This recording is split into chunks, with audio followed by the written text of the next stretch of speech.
I wish that I had a million plus, which is what Jeffries has received, and Torres also, to try to have a conversation.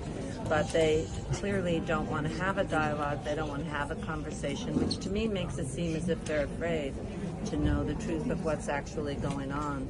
And I guess their AIPAC donors make that very difficult should they start to listen to what actually the rest of the world, the rest of the United States, the bulk of the United States wants a ceasefire.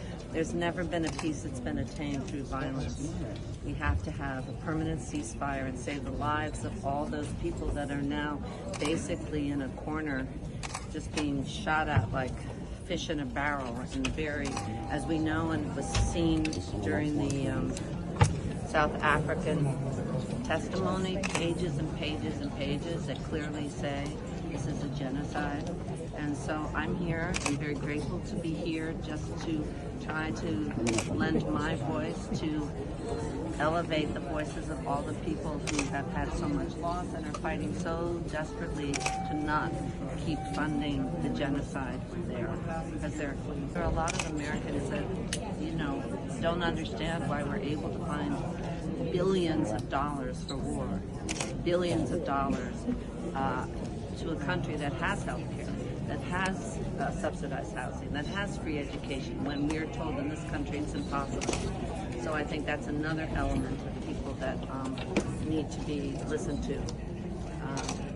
So I'm very happy to be here, to be able to stand with these women, some of whom have had so much personal loss. And as a mom, I just can't bear any longer to see this kind of devastation with so many of the victims are children and women. I don't understand how people can turn a blind eye to that. I just don't understand it. So that's why I'm here.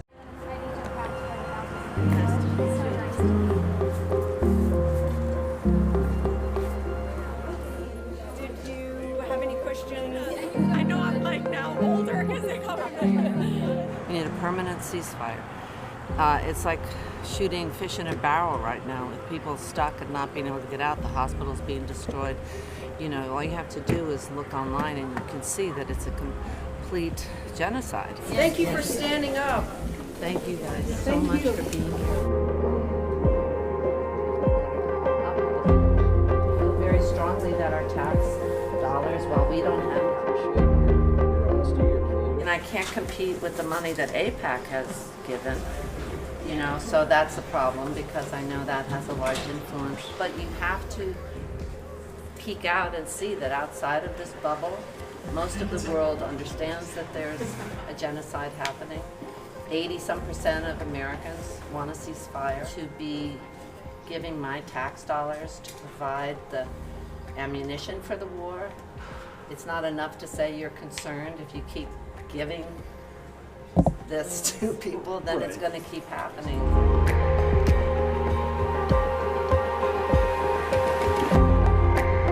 Not only am I emotionally, as a mother and a grandmother, moved and the horrific images that I'm seeing, but also just as an American who pays taxes, I think I have a right to object to my taxes being spent in a genocide. And to not say anything is to participate.